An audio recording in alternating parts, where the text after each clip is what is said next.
Hey guys, welcome to Simply Bitcoin, a channel that breaks down all the daily Bitcoin news from Twitter to important updates to cringy fails. We have it all. Before we get started, drop us a like and don't forget to like and subscribe. Phil, take it away with the Clark Moody dashboard. All right, here we go, guys. Let's get it started.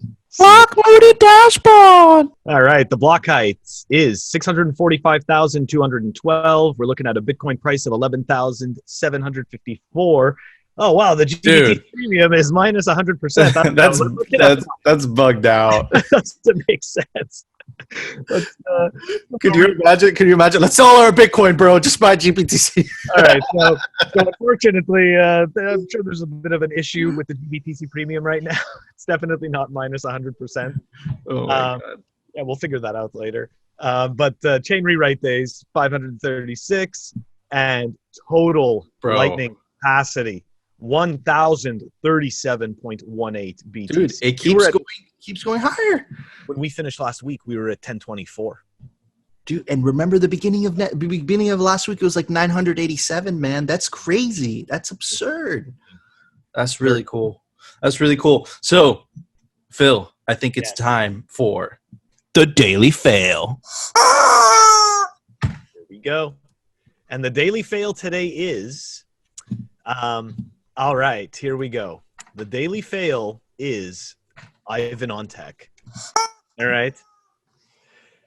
So for the people who don't know who Ivan is, he's a programmer, okay, and he writes code and he does some different, many different types of businesses in crypto. One of the things he did back in 2018 was shill EOS like there was no tomorrow. Okay, and he essentially did this kind of like, programming boot camp, where you paid him $100 to learn how to write code for shitcoins.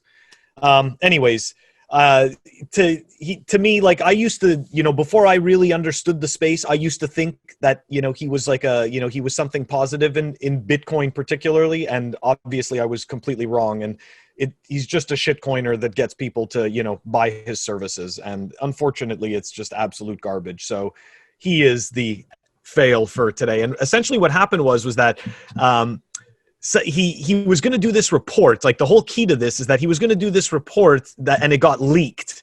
Okay, so anyways, and wasn't it for what is because he has like a website. He sells like subscriptions for like thousands of dollars or something. He's a pretty big YouTuber, Ivan on Tech, right? He has like 70,000 subscribers or 100,000 subscribers. Absolutely. No, he's like, look, I'm telling you, if you don't know any better, then you think what he is doing is totally legit and makes sense. But the second you do know better, you realize that if you gave your money, then you realize that you just got scammed. So Phil, I did once upon a time. What's the daily lesson? The daily lesson is, even though the shitcoiners look good, doesn't mean that they're not selling you garbage. Phil, I think it's time for the meme review. We got, you know what? It's not really a meme. I guess it is a meme. I don't know. It's a very serious meme. It's a pretty cool video. It's by our homie Sweet Toshi. I can't pronounce it. Sorry, bro. You got it right. Here we go. He's Sweet Toshi, fellow toxic Bitcoin plebe.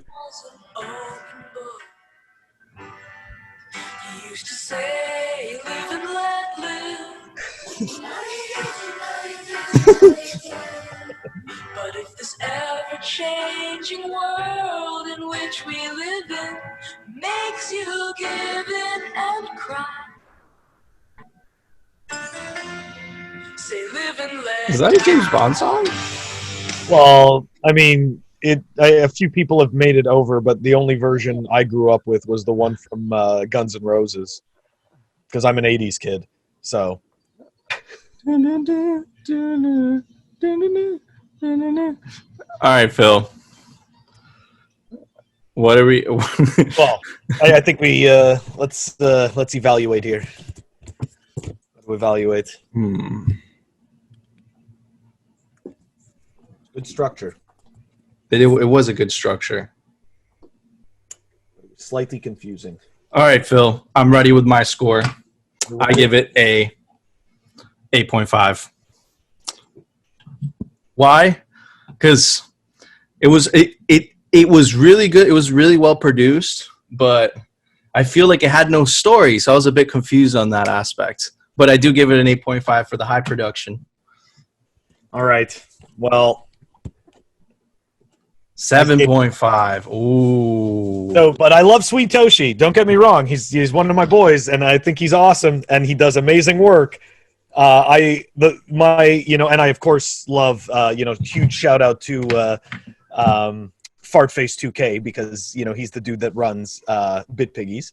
Okay, and that's what we just saw there. That was a Bit Piggy that he was tossing around. So the whole problem for me was that I didn't understand what the whole story was. And for me, it's like the whole point of the meme is that we see it and we get it.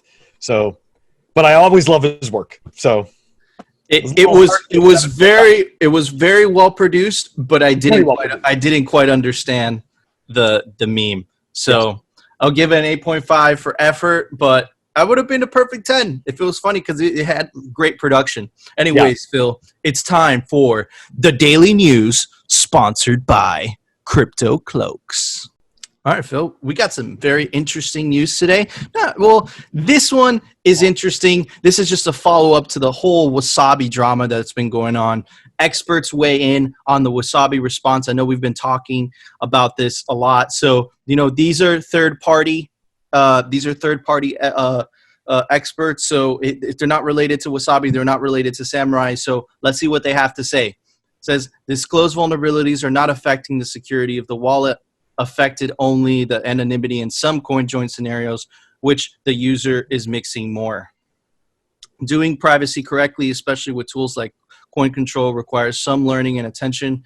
In this case, the user has to be aware of possible attack scenarios in order to avoid them by managing UTXOs.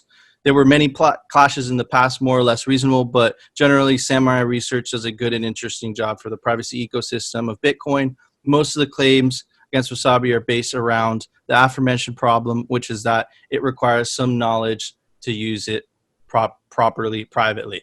Okay, so in my opinion, Phil, I think it was a little overblown by by the Samurai people. I think there was some political clashes in there, but in reality, if you have a wallet like Electrum, just make sure that you're selecting the coins in which you're spending.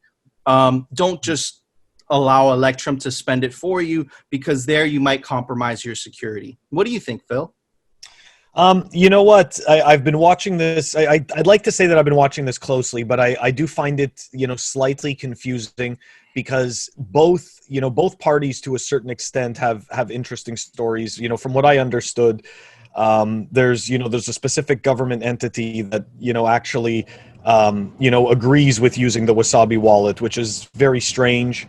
I don't know the entire story behind that.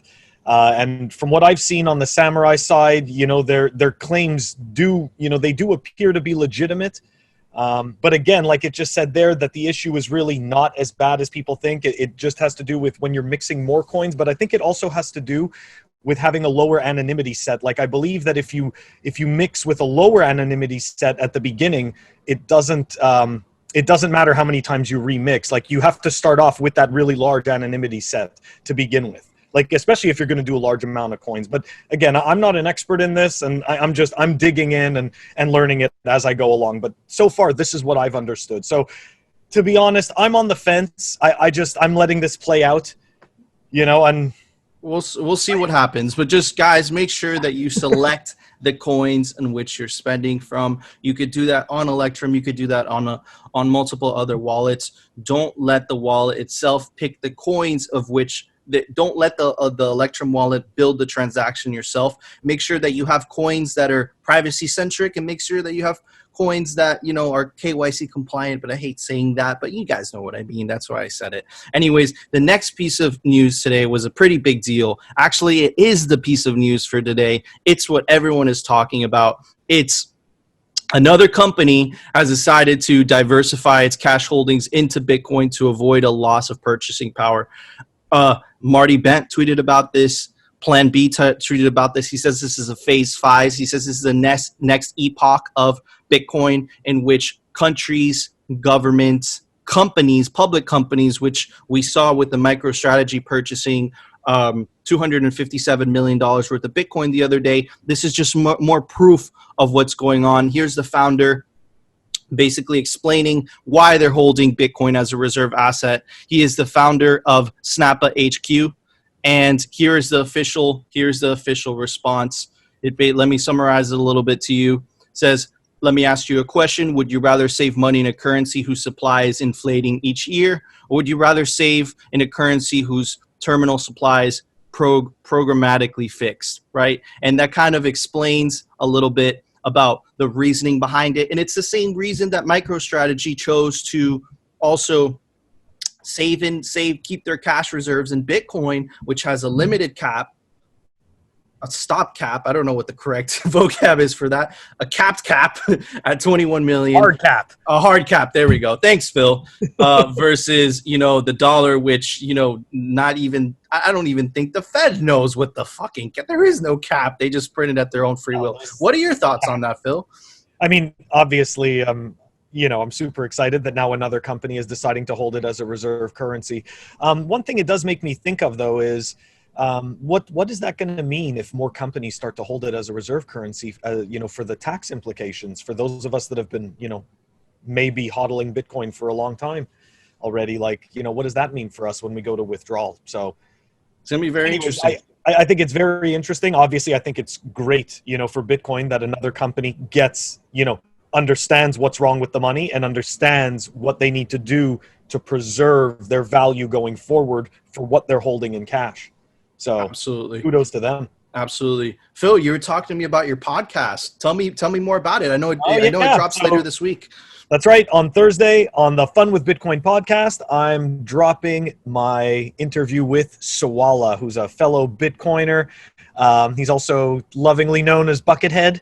And he's a super cool dude. And we sat down and we just talked about everything. Obviously, his Bitcoin journey and, just being a Bitcoiner in Australia. And he gave me the down and dirty of why the Buckethead and the whole story behind it. It was actually pretty crazy. Awesome. I'm looking for interesting people interesting, it's funny.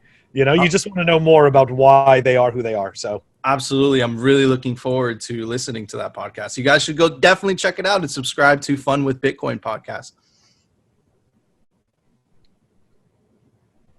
It's you doing the ending, bro. Oh, cut that it's out, okay. sorry. I'll cut it out, man. Don't worry. Don't forget to like and subscribe. Tune in tomorrow if you want simply Bitcoin and no shit coins.